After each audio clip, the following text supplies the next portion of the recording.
হিংসা করে কারো কোনো ক্ষতি হতে আমি দেখি নাই, বরং যে হিংসা করেছে তার ক্ষতি হয়েছে।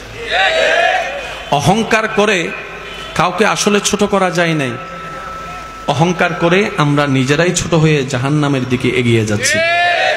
অন্যকে ধ্বংস করার প্ল্যানিং করে কারো ধ্বংস এই পর্যন্ত করা যায় নাই, বরং যে ধ্বংস করার প্ল্যানিং করেছে কোনো না কোনোভাবে অন্যভাবে ধ্বংস সে নিজেই হয়েছে।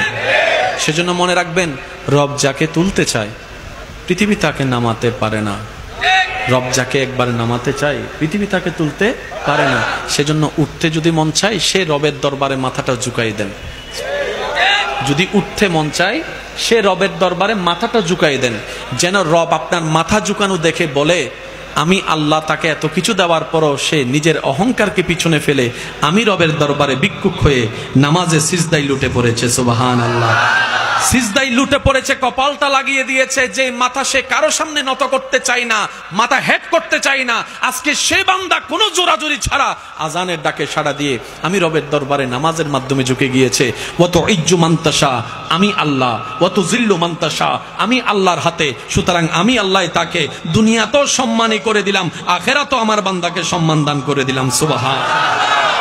সেজন্য মনে রাখবেন, দুনিয়ার সামনে ঝুঁকলে সম্মান কমে, দুনিয়ার সামনে ঝুঁকলে সম্মান, রবের সামনে যত ঝুঁকবেন সম্মান। যাদের সম্মান বেশি দরকার তারা একটু ঝুঁকাটা বাড়াই দেন, 5 ওয়াক্তের পাশাপাশি তাহাজ্জুদ দিয়েও ঝুঁকা বাড়াই দেন। সুবহানাল্লাহ বলে না। খাবে কে যার পেটে ক্ষুধা, দৌড়াবে কে যার পেটে। তা আপনার যদি সম্মান দরকার হয় সম্মান দাতার সাথে সম্পর্ক করুন, আপনার যদি রিজিক দরকার হয় রিজিক দাতার সাথে সম্পর্ক করুন। উনি এমন ভাবে রিজিক দিবেন, ইউনুস নবী মাছের পেটে ছিল সেখানেও রব্বুল আলামিন রিজিকের ব্যবস্থা করে দিয়েছে। আওয়াজ দিয়ে বলুন, আল্লাহ চাইলে পারে কি পারে না? আরেকটু জোরে বলেন, পারে কি পারে না? আল্লাহ পাক আমাদের সবাইকে নেওয়ার তৌফিক দান করুন। ইমানদার ভাই একটু খেয়াল করবেন, সব বান্দা রবের বান্দা, সব নবীর উম্মত রবের বান্দা, আমরাও নবীর উম্মত রবের বান্দা। রব্বুল আলামিনের দরবারে আপনার আমার নবী আল্লাহকে বলছেন, আল্লাহ আগের উম্মতের হায়াত বেশি ছিল, আগের উম্মতের, আমার উম্মতের হায়াত তো 700-800 বছর সুযোগ পেয়ে যারা ইবাদত করেছে তাদের সাথে টক্কর দিয়ে তো আমার উম্মত টিকবে না। আল্লাহ আমার উম্মত যদি হাসরে ছোট হয়ে যায় আমি নবীও তো ছোট হয়ে যাব।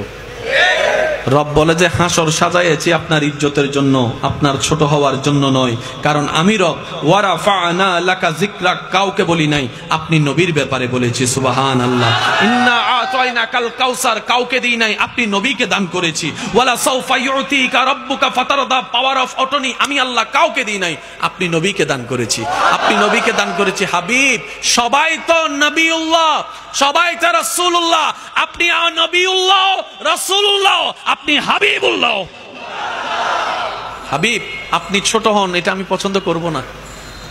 নবী বলে যে আল্লাহ কিছু একটা করেন না যেন আমার উম্মত অল্প সময়ে বেশি পায়। সুবহানাল্লাহ। পিছন পর্যন্ত আমার আওয়াজ শুনতে পাচ্ছেন ভাইয়েরা? যারা শুনতে পাচ্ছেন তারা একবার বলেন তো দেখি সুবহানাল্লাহ।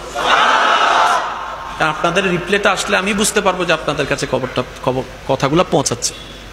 নবী বলছেন, একটু মনোযোগ, নবী বলছেন আল্লাহ আমার উম্মতের হায়াত যাত্রা সওয়াব লাগবে তো অল্প সময় আমার উম্মত গুনাহও করবে সওয়াবও কামাবে। সওয়াব একটা করলে গুনাহ 10টা করে।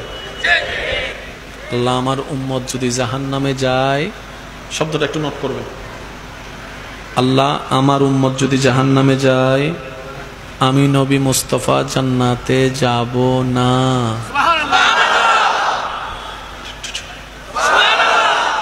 সমস্ত নবী উম্মতকে ভালোবেসেছেন, কিন্তু আমাদের নবীর মতো উম্মতওয়ালা নবী। নবী বলছেন আল্লাহ আমার উম্মত যদি জাহান্নামে থাকে একটাও, আমি আমার উম্মত ফেলে জান্নাতে যাব না। রব্বুল আলামিন বলে হাবিব আপনি নবী যদি জান্নাতে না যান জান্নাত তো উদ্বোধনই হবে না। মাদ্রাসার বাইরে থাকলে একটু খেয়াল করবেন, আপনি নবী যদি জান্নাতের দরজা দিয়ে না ঢুকেন জান্নাত উদ্বোধনই হবে না। নবী বলে যে আমার উম্মত জাহান্নামে থাকলে আল্লাহ আমি জান্নাতে যাব না, আমি জান্নাতে যাব না।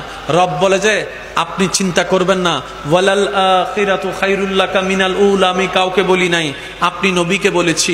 সুতরাং আপনি আপনার উম্মতকে জানিয়ে দেন কোন রকম ঈমানটা নিয়ে সেজন্য কবর পার হয়ে হাসর পর্যন্ত আছে, বাকিটা আমি আল্লাহ ব্যবস্থা করে দিব, বাকিটা আমি আল্লাহ ব্যবস্থা করে দিব, বাকিটা আমি রব্বুল আলামিন ব্যবস্থা করে দিব। আর সেই ব্যবস্থাটা করার জন্যই তো সূরা ফাতিহা 3 নম্বর আয়াতে আমি নিজেকে আহকামুল হাকিমিন না বলে মালিক ইয়াউমিদ্দিন হিসেবে নিজেকে প্রচার করেছি। সুবহানাল্লাহ। নবী বলে যে আল্লাহ কিছু একটা করেন না, আপনি চাইলে তো সব পারেন, আপনি চাইলে তো বলেন না, আপনি চাইলে তো, আপনি মালিক, আপনি খালিক, আপনি সুপ্রিম কোর্ট, আপনি চাইলে তো সব পারেন।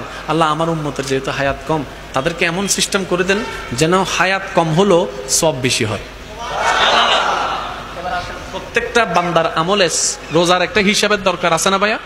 আচ্ছা, রোজা বছরে কয়বার? একটু যদি কষ্ট না হয়, রোজা বছরে কয়বার? একবারে রোজা কয়টা? 30টা ধরেন, কয়টা? আপনি যদি 20টা বছর রোজা রাখেন, পুরা জিন্দেগিতে 20টা বছর, তাহলে কয়টা রোজা হয়? 600। আগের উম্মতেরা মনে করেন রাখছে যে 3000 রোজা, তো কোথায় 3000 রোজা, কোথায় 600 রোজা? হিসাবে আমরা পিছাই গেলাম। আল্লাহ পাক বলে যে হাবিব আপনি মন ছোট করেন না, আপনার উম্মতকে জানিয়ে দিন রমজানের 30টা রোজা পারফেক্টলি রাখার পরে ঈদের চাঁদে শাওয়াল মাসে যে 6টা রোজা রাখবে, আমি আল্লাহ ডান কাঁধের ফেরেশতাকে অর্ডার নাজিল করে দিয়েছি, যেই উম্মত আপনার 6টা রোজা রাখবে শাওয়াল মাসে রমজানের রোজা রাখার পর, তার আমল নামায় 365 রোজা রাখার সওয়াব লিখে দেওয়া হবে। কঠিন হচ্ছে না সহজ? জোরে বলেন, কঠিন হচ্ছে না সহজ? এবার সওয়াব বাড়ানোর জন্য হজের দরকার আছে না নাই? হজ কবুল হলে সওয়াব আছে না নাই? এবার হজ করার ইচ্ছা সবার আছে না নাই? কিন্তু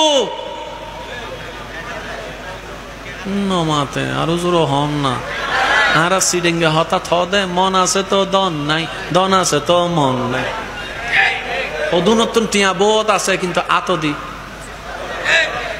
ও মা তো নবাই শেষ ভালো, যার সব ভালো তারা কেন আওয়াজ দি হন না? আতদি ফানি কিন্তু টিয়া বোধ আর হদুন আছে টিয়া বেশি হামাইন না পারে, কিন্তু দিলিয়েন বড় মানুষের না পারে বেগুলো হাবাই দে তুই হা আছে না নাই? তো জান্নাতে যাওয়ার জন্য হজের সওয়াবের দরকার আছে না নাই? জোরে জোরে বলেন, আছে না? এখন সবাই তো হজ করার সামর্থ্য নাই, হজ না করলে তো গুনাহগার হয়ে যাবে। রব্বুল আলামিন বলে হাবিব আপনার দিকে তাকিয়ে আপনার উম্মতের জন্য আমি আল্লাহ স্পেশাল সংবিধানে আইন জারি করে দিলাম, সবার উপর হজ আমি ফরজ করি নাই, সবার থেকে হজ আমি চাইবো না, যাদের সামর্থ্য আছে তাদের থেকে হজের হিসাব দিব।